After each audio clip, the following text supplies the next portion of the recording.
जय श्री कृष्ण मित्रों। मार्च महीना कोर्स આપણે ચાલુ કરીએ છીએ। એની અંદર આપણે આજે તમારા ટેક્સ્ટ બુક પ્રમાણે પાઠ છઠ્ઠો છે, સ્વાધ્યાય પોથીમાં એનો નંબર 15 છે, માનવ સંસાધન એ શરૂઆત કરીએ છીએ। તો સૌથી પહેલા મિત્રો તમને સંસાધન એટલે શું એ સમજાવી દઉં કે સંસાધન એટલે એવી કોઈ વસ્તુ અથવા સજીવ કે જેમાં કંઈક ને કંઈક ઉમેરો કરી નવું ઉમેરી અને એ પછી કોઈ વિકાસના કાર્યની અંદર કામ આવે એને સંસાધન કહેવામાં આવે છે। જેમ કે નદીનું પાણી જ્યાં સુધી આપણે વાપરતા નથી ત્યાં સુધી આપણે પાણી જ છે। વરસાદ આવ્યો, નદી ભરાણી અને સમુદ્રમાં સમાઈ તો નદીનો કાંઈ ઉપયોગ નથી, પણ જ્યારે નદી ભરાય છે ત્યારે એના ઉપર બંધ બંધાય છે, એના પાણી અનેક રીતે આપણે ઉપયોગ કરીએ છીએ, જીવન જરૂરિયાત માટે, ખેતી માટે, ઉદ્યોગો માટે, વીજળી બનાવવા માટે, જળમાર્ગ તરીકે। તો એ નદી સંસાધન ગણાય, એ કંઈક એનું પાણી કામમાં આવ્યું। એવી જ રીતે રસ્તામાં એક પથ્થર પડ્યો હોય તો એ કંઈ કામનો નથી, ઘણીવાર તો ઉલટાના કોઈકને લગાડી દે, પણ એ જ પથ્થર જો કોઈ ઇમારત બાંધકામમાં ઉપયોગમાં લેવામાં આવે તો એ સંસાધન બની જાય। એ જ પથ્થર એની કોઈ મૂર્તિ બનાવવામાં આવે તો એ સંસાધન બની જાય છે। એટલે કોઈ વસ્તુ છે એમાં કંઈક ને કંઈક ઉમેરો કરી અને આપણે ઉપયોગમાં લઈએ અથવા દેશના વિકાસમાં ઉપયોગ કરીએ તો એને સંસાધન કહેવામાં આવે છે। પછી એક નાના ઘરની ઝૂંપડીની અંદર રહેતી એક અભણ મહિલા હોય તો એ દેશ માટે સંસાધન। તો તમને એમ થાય કે આ સ્ત્રી છે, ઘરમાં જ પડી રહી છે, અભણ છે, તો એને સંસાધન કેમ કહેવાય? તો એ રીતે ઉપયોગી છે કે એ સ્ત્રી છે એના પરિવારનું ધ્યાન રાખે છે। એને ઘરની અંદર જેટલા મનુષ્ય છે, તો કોઈ નોકરી કરવા જતું હોય, કોઈ ભણવા જતું હોય, તો એ દરેકનું એ ધ્યાન રાખે છે અને ઘરનું કામ કરે છે। તો એ આ બધાની મદદ કરી અને દેશના વિકાસના કાર્યમાં ભાગીદાર બને છે। એના ઘરની અંદર કોઈ નોકરી કરવા જતું હોય તો સમયસર જમવાનું તો દેવું પડે, અને જે ભાઈ નોકરી કરે છે, ભલે ગમે નોકરી હોય, એન્જિનિયરિંગની હોય, ડૉક્ટરની હોય, ખોદકામની હોય, તો પણ એ કાંઈક કામ કરે છે કે જે દેશના માટે હશે, ડાયરેક્ટ ને ઇનડાયરેક્ટ એ દેશનું કામ કરે છે। જેમ કે એક મજૂર છે, ખાલી એનું કામ છે રસ્તા ઉપર ખોદકામ કરવું, અત્યારે બધે ચાલે છે, અને એની અંદર નળની પાઇપલાઇન ફિટ કરવાની, એ પોતે ફિટ નથી કરતો, ફક્ત ખોદે છે। એ ખોદે નહીં તો એ પાઇપલાઇન ફિટ થાય નહીં, એટલે પાઇપલાઇન ફિટ થઈ ગયા પછી દેશના દરેક મકાનની અંદર પાણી આવે છે, તો એને પાણી લાવવા માટે એટલી મદદ કરી ને કે ખાડો ખોદી દીધો, એટલે એ દેશનું જ કામ કર્યું કહેવાય। તો આવી રીતે દરેક માણસ કોઈને કોઈ પ્રકારે દેશના વિકાસમાં ઉપયોગી જ છે, એટલે એને દેશના એક સંસાધન તરીકે ઓળખવામાં આવે। હવે આપણને કઈ રીતે ખબર પડે કે માણસ કેટલા માણસ છે, કેટલા સંસાધનો આપણી પાસે છે? એના માટે આપણે વસ્તી ગણતરી કરવી પડે છે।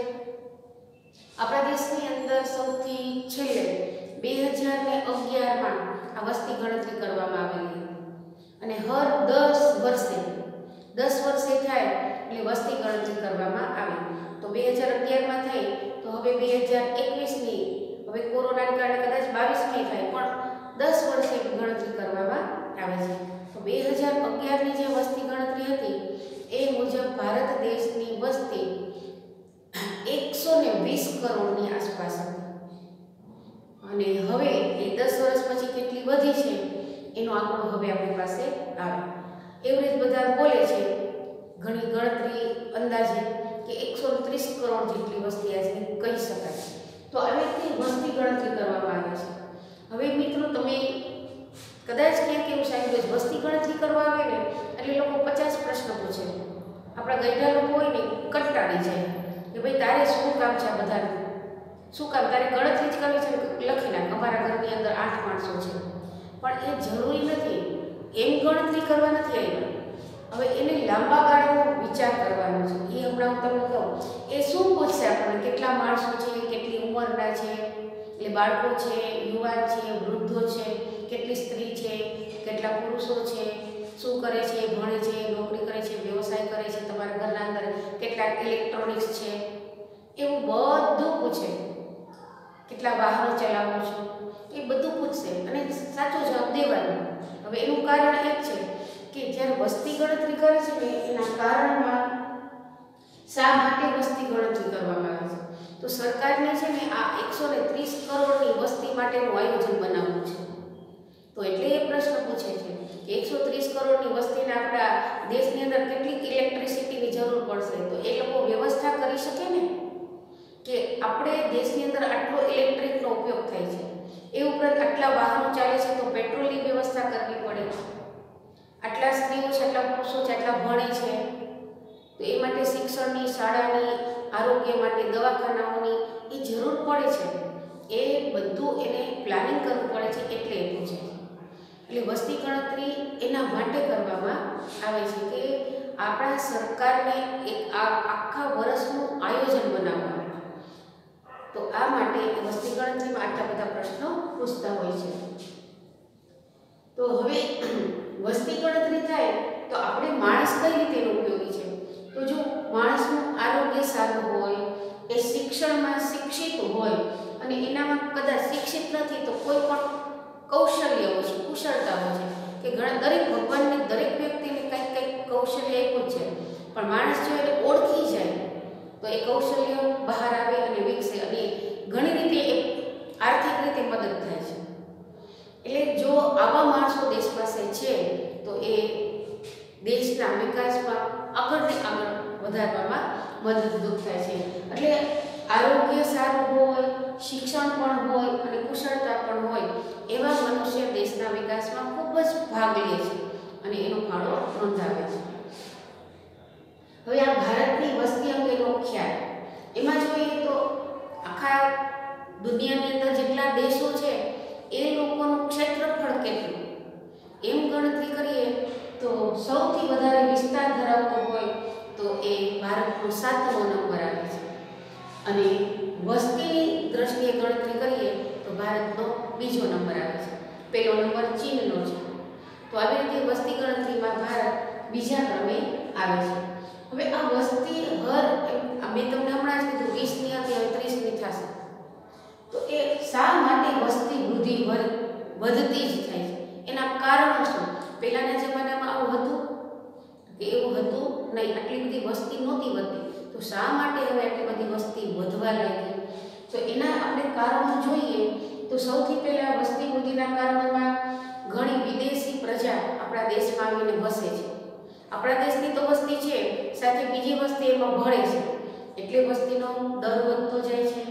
એ ઉપરાંત રોગચાળો કે પહેલાનો સમય એવો હતો કે કોઈ પ્રકારની દવા નહોતી, ડૉક્ટરો નહોતા, રોગને ઓળખી પણ શકતા નહીં, એટલે ઘણા માણસો મૃત્યુ પામી જતા.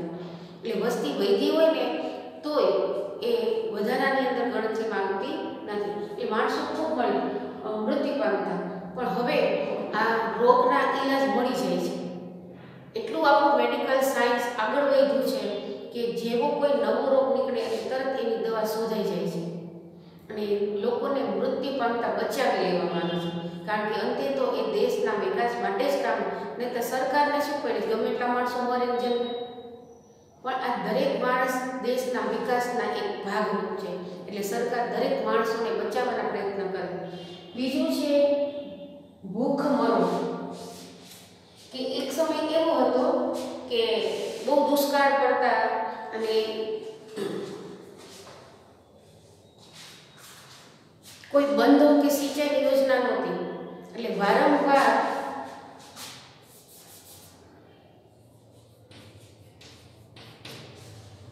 દુષ્કાળને કારણે હજારો માણસો મરી જતા, એટલે વસ્તી નિયંત્રણમાં રહેતી. પછી તબીબી સારવાર નહોતી, એટલા ડૉક્ટરો હતા જ નહીં. આજે ઘરે ઘરે લોકો ડૉક્ટરી ભણે છે, એટલે ડૉક્ટરનો સાથે સાથે સાયન્સનો એટલો બધો વિકાસ થયો છે કે રોગની સામે નિયંત્રણ લાવી શકાય છે. પછી પરિવહનની સગવડતા તમને એમ થાય વસ્તીમાં કઈ રીતે ઉપયોગી થાય કે પરિવહનની સગવડતાને કારણે લોકો એક ગામથી બીજે ગામ સરળતાથી જલ્દી જઈ શકે છે, એટલે રસ્તામાં એની કોઈ તકલીફ પડતી નથી. પહેલાના સમયમાં એવું હતું નહીં, તો પરિવહનની અગવડતાને કારણે પણ ઘણા મૃત્યુ થતા. બીજું કે સગર્ભા સ્ત્રી એટલે કે આ બાળક છે, સમય એને બાળકને જન્મ આપવાનો થઈ ગયો હોય અને એના ગામની અંદર એવો કોઈ ડૉક્ટરી સારવારનો કોઈ સગવડ નથી, તો એને ફરજિયાત શહેરમાં આવવું પડે છે। તો શહેરની અંદર એ આવે ત્યાં સુધીમાં કાં તો બાળક કાં તો મા અથવા બંને મૃત્યુ પામે છે। તો આવું બહુ થતું આ પરિવહનની કમીને કારણે। સારા એવા સાધન એ સમયમાં નહોતા, ગાડામાં આવવું પડતું, ક્યારેક ચાલીને આવવું પડતું, તો એવા સાધનો નહોતા। આજે તો તરત તમે 108ને ફોન કરી દો એટલે તરત સાધન આવીને ભૂલી જાય, અથવા એવું નથી કરવું તો આપણા ઘરના સાધનો હોય છે, અથવા એવી નથી આપણી પાસે નથી તો ભાડે તો મળે જ છે। તો કોઈ એવી ઓટો રિક્ષા છે કે કોઈની મોટા ટેક્સી લઈ અને આપણે પહોંચી શકીએ છીએ। તો આ બધી અનુકૂળતા ન હતી એટલે માણસોના મૃત્યુ ખૂબ થતા, પણ આજે આ બધી અનુકૂળતા વધી ગઈ છે, બધામાં આપણને ફૂલ ફેસિલિટી મળી જાય છે, એટલે હવે મૃત્યુનો દર ઓછો થયો છે અને વસ્તીનો દર પણ ઝાઝો થયો છે, એટલે વસ્તી દેખાય છે। હવે આ વસ્તી વૃદ્ધિના કારણો હતા। હવે વસ્તી ગીચતા, તો એ શા માટે? વસ્તી ગીચતા એટલે શું કે કોઈ નિશ્ચિત કિલોમીટરના એરિયાની અંદર કેટલા માણસો રહે છે એને વસ્તી ગીચતા કહેવામાં આવે છે। આપણે એક એવું ધારી લઈએ કે 1 કિલોમીટરનો એરિયો છે, એની અંદર કેટલા માણસો વસવાટ કરે છે, શહેરમાં કેટલા કરે, ગામડામાં કેટલા કરે, એ દરેક અલગ અલગ પરિસ્થિતિ પ્રમાણે હોય। તો જ્યાં વધારે ગીચતા હોય, વધારે 1 કિલોમીટરના એરિયામાં વધારે માણસો રહે છે તેને વસ્તી ગીચતા કહેવાય, જેટલા સમાવા જોઈએ એના કરતાં વધારે એ વસ્તી ગીચતા કહેવાય। તો કયા પરિબળો વસ્તી ગીચતામાં ભાગ ભજવે, કયા જગ્યાએ વસ્તી ગીચતા વધારે હશે તો એ જોઈએ। તો સૌથી પહેલું છે ભૂપૃષ્ઠ। ભૂપૃષ્ઠ એટલે જમીનનો પ્રકાર।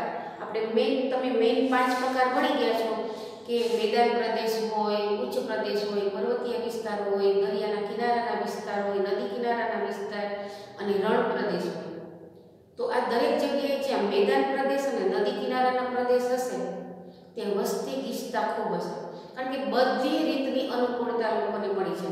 મેદાન પ્રદેશ છે, રહેવાની સગવડ સારી એવી મળે, મેદાન પ્રદેશ હોય તો ખેતી ઉદ્યોગનો પણ વિકાસ ખૂબ હોય, અને શહેરી વિસ્તાર હોય તો પુરુષ થઈ જાય, એટલે એવા જગ્યાએ માણસો વધારે વસે છે। એનાથી વિરુદ્ધ કોઈ રણ પ્રદેશમાં કોઈ રહેવા જાય તો ત્યાં 1 કિલોમીટરના એરિયામાં કદાચ એવું બને કે એક ઘર જ હોય, તો છૂટથી લોકો રહી શકતા હોય, એટલે જ્યાં જમીન ઓછી અને માણસો વધારે રહે ગીચતા કહેવાય। રણ પ્રદેશ છે, પર્વતીય ઊંચા દેશના કિનારાના પ્રદેશ હોય ત્યાં વસ્તી ગીચતા જોવા મળતી નથી। બીજું પરિબળ છે પાક।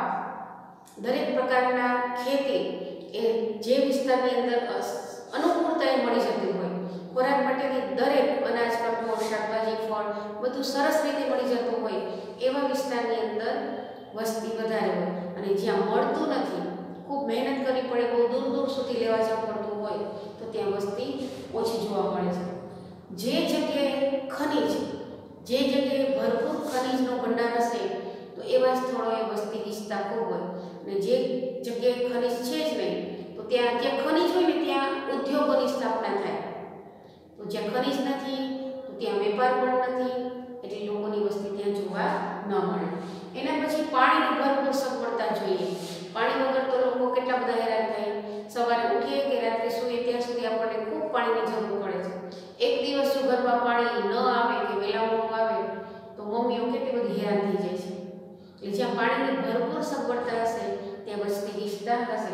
ખાલી માણસ જીવન જરૂરિયાત માટે નહીં, તો જ્યાં પાણીની સગવડ છે ત્યાં ખેતી ઉદ્યોગોનો વિકાસ થાય તો માણસની વસ્તી દેખાય।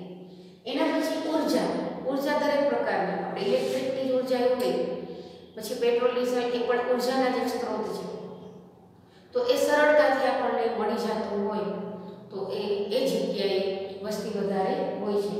શિક્ષણ, ઘણા લોકો આજનો જમાનો છે કે નાના ગામડાની અંદર પણ શિક્ષણનો બહુ પ્રચાર થાય છે। લોકો હવે ભણવા માંડ્યા છે, સમજી ગયા છે કે જ્યાં સુધી નહીં ભણીએ ત્યાં સુધી ઉદ્ધાર નથી। અભણનો આ જમાનામાં કહીએ કે કોઈ કિનારો જ નથી, એટલે લોકો ભણવા માંડ્યા, શિક્ષિત થવા માંડ્યા, એટલે જ્યાં જ્યાં શિક્ષણની વ્યવસ્થા વધારે હશે ત્યાં વસ્તી વધારે. ગામડાની અંદર ખાલી પ્રાઇમરી છે, એ લોકો શહેરમાં આવી વસે છે એટલે શહેરની વસ્તી વધતી જાય છે. શહેરની અંદર એ પાછા કેટલા પ્રકારના શિક્ષણ, કેટલી પ્રકારની કોલેજો, કેટલા પ્રકારના એજ્યુકેશન હોય એટલે શહેરની અંદર વધારે વસ્તી હોય, ગામડાની અંદર ઓછી. એના પછી આરોગ્ય, જ્યાં ડૉક્ટરની સુવિધા સારી રીતે મળી શકતી હોય, આરોગ્ય સચવાઈ જતું હોય, સાથે સાથે પર્યાવરણીય કામ કરે છે. આરોગ્યમાં ખાલી ડૉક્ટરની સેવા જ નહીં, ડૉક્ટરની વ્યવસ્થા પણ સારી જોઈએ, પર્યાવરણ સારું. ડૉક્ટર જ્યાં જ્યાં બધા હોય પણ ગામની ગંદકીને એની હવા જ દૂષિત છે, આજુબાજુ ભયંકર કારખાનાઓ છે, તો ત્યાં વસ્તી નહીં હોય. પણ આરોગ્યની દ્રષ્ટિએ પર્યાવરણ પણ સારું છે, મેડિકલ સેવા પણ સારી છે, તો એ જગ્યાએ વસ્તી વધારે છે. રોજગારી એટલે કે કોઈ વ્યક્તિ ત્યાં ભૂખ્યું નહીં મરે, કોઈને કોઈ કામ મળી જ જશે. રોજગાર કરવો છે, કામ કરવું છે તો કામ મળી જ જશે. તો એવા જગ્યાએ વસ્તી વધારે હશે. ઘણાને કામ કરવું હોય છતાં કામ મળતું નથી, આજની પરિસ્થિતિ આવી છે. એટલે કામના બહાને લોકો એક ગામથી બીજે ગામ રહેવા વયા જતા હોય છે. એટલે જ્યાં રોજગારીની તકો વધારે છે ત્યાં વસ્તીની વૃદ્ધિ વધારે હોય છે. શહેરીકરણ, આજના જમાનાની અંદર ગામડાની અંદર એમ કહેવાય કે વિકાસ ઓછો છે, ગામડાના લોકો શહેર તરફ વધારે આવવા માંડ્યા છે. એટલે ગામડાની વસ્તી ઓછી, શહેરની વસ્તી વધારે. એનું કારણ છે ગામડાની અંદર શિક્ષણ, આરોગ્યની સેવા ઓછી મળે. પછી એ સાથે લોકોને હવે એક જાતનું ગામડાની અંદરનું જીવન જીવવું નથી ગમતું, શહેરની અંદર એ મોજ શોખને આનંદથી જીવવું ગમે છે. એટલે લોકો અહીંયા આવે છે. એટલે શિક્ષણ, આરોગ્ય, પાણી, રહેઠાણ એ દરેક સગવડ શહેરની અંદર વધારે હોય. એટલે ગામડા કરતાં શહેરમાં લોકો વધારે જોવા મળે. અને ટેકનોલોજીનો વિકાસ, નવી નવી પદ્ધતિ છે, ગામડાની અંદર ઓછી હોય છે. જ્યાં ટેકનોલોજી, બધું કામ સરળતાથી, આજનું એક કામ યાંત્રિક થઈ ગયું છે. તમે સવારથી ઉઠો અને રાત્રે સુવો ત્યાં સુધી તમે કેટલા યંત્રનો ઉપયોગ કરો છો. જેમ કે સૌથી પહેલાં તો આપણે ઉઠીએ અને આપણું જે નિત્ય નિયમનું કામ કરીએ એમાં દરેક જગ્યાએ ઇલેક્ટ્રોનિકની જરૂર પડે છે. ન હોય તો, પાણી ન હોય તો, શાળા સારી ન હોય તો, એટલે દરેક જગ્યાએ નવી નવી ટેકનોલોજીથી આપણે ટેવાઈ ગયા છે. પંખો ન હોય તો હાથેથી પંખો ક્યાં સુધી કરીએ, પછી ભણતરમાં કોમ્પ્યુટર ન હોય તો શું કરીએ. એટલે નવી નવી ટેકનોલોજી જ્યાં છે ત્યાં વસ્તી વધારે છે, બાકી જગ્યાએ આપણને વસ્તી ઓછી જોવા મળે છે. આમ વસ્તી ગીચતાના કારણો છે કે આટલી બધી સગવડ જ્યાં જ્યાં બધી મળતી હશે ત્યાં વસ્તી ગીચતા જોવા મળે છે. એના પછી છે મૃત્યુનો દર. મૃત્યુનો દર કોને કહેવાય કે 1000ની વસ્તીએ કેટલા માણસો મરે છે એને મૃત્યુનો દર કહેવામાં આવે છે. એમ જન્મનો દર પણ એવો છે, 1000ની વસ્તીએ જેટલા બાળકો નવા જન્મ્યા છે એ જન્મદર કહેવામાં આવશે. તો આવી રીતે માનવી એ સંસાધનના કાર્યની અંદર ઉપયોગી છે. તો હવે હજી આપણે થોડુંક લેક્ચર બાકી છે એ આવતા પીરિયડમાં જોઈશું, પણ એના પહેલાં આજનું હોમવર્ક લખી લો.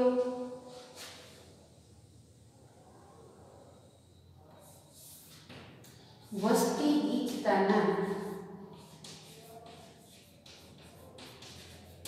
કારણો જણાવો, સમજાવો. દરેકને વિધિવત સમજાવવાનું છે. વિસ્તૃત પ્રશ્ન તમારો થશે. ચાલો, જય શ્રી કૃષ્ણ.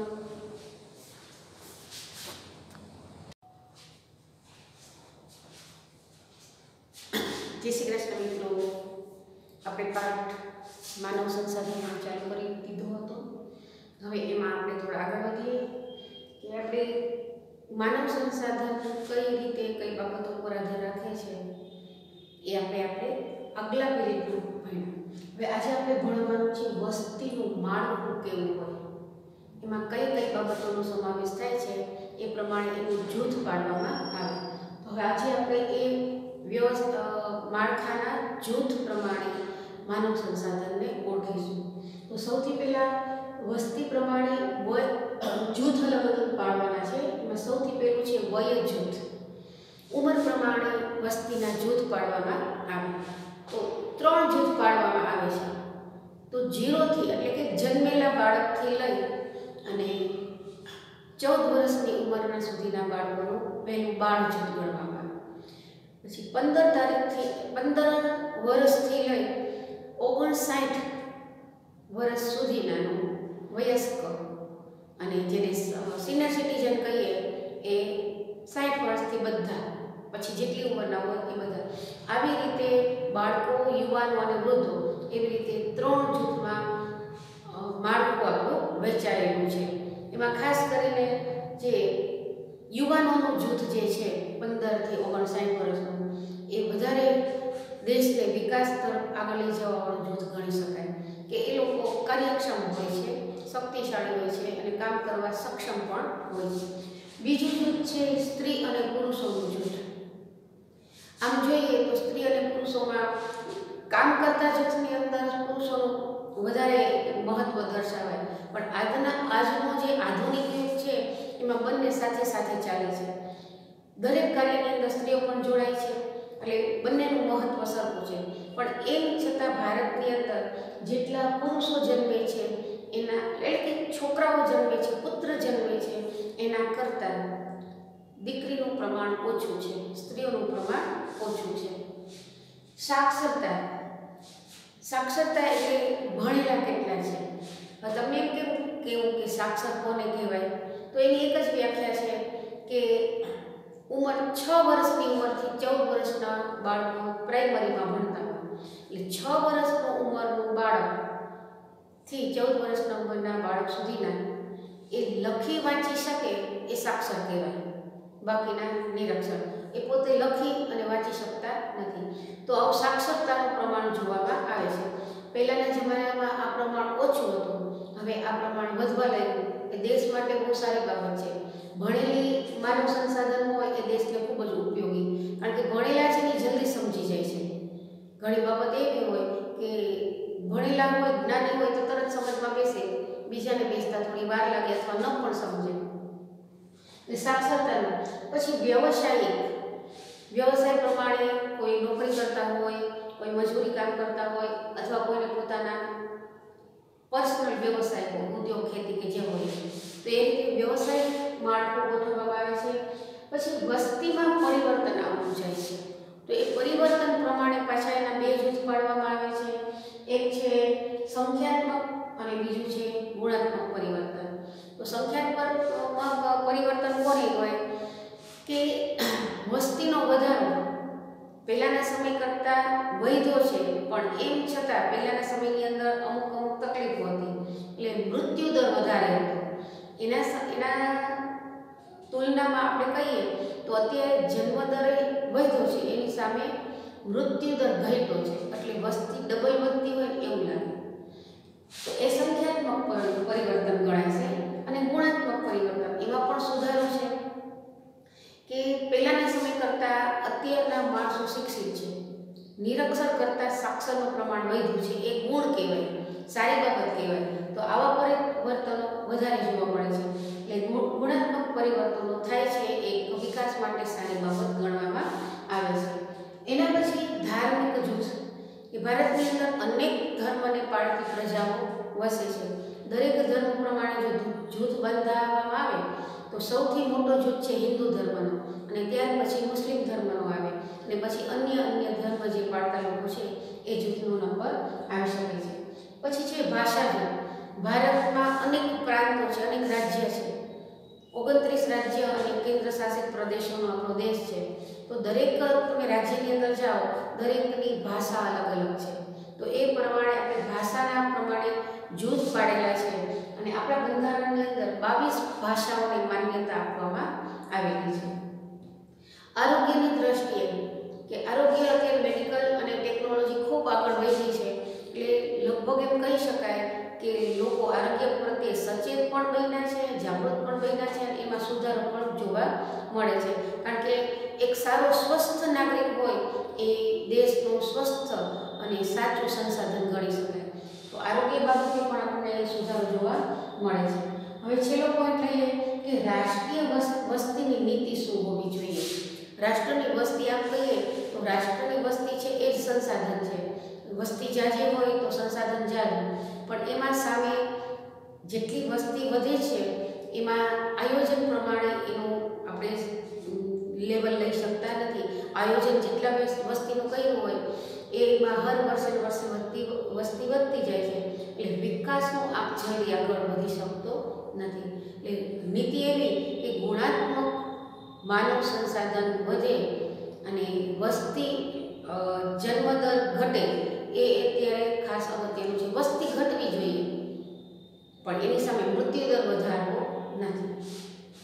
તો આવી રીતે આપણે રાષ્ટ્રીય નીતિનું ઘડતર કે જેટલી વસ્તી છે એ સ્વસ્થ, શિક્ષિત અને કાર્યકુશળ હોય એવી વસ્તી ગુણાત્મક હશે તો એ દેશના વિકાસ માટે ખૂબ જ ઉપયોગી નીવડશે. એમાં ખાસ કરીને જે બાળકોનું જે જૂથ છે, બાળ સંસાધન ને એની અંદર પણ ખૂબ પરિવર્તન આવવા જોઈએ. એવી નીતિ પણ સરકારની છે કે બાળપણથી જ એ ગુણાત્મક પરિવર્તન એમાં આવતું જશે તો મોટા થશે તો કોઈ પણ પ્રકારની તકલીફ પડશે નહીં. તો એ મિત્રો આપણે આ પાઠને પૂરો કરીએ છીએ. આ પાઠની અંદર તમારે વસ્તીનું માળખું લખવાનું છે. આ લખેલું છે.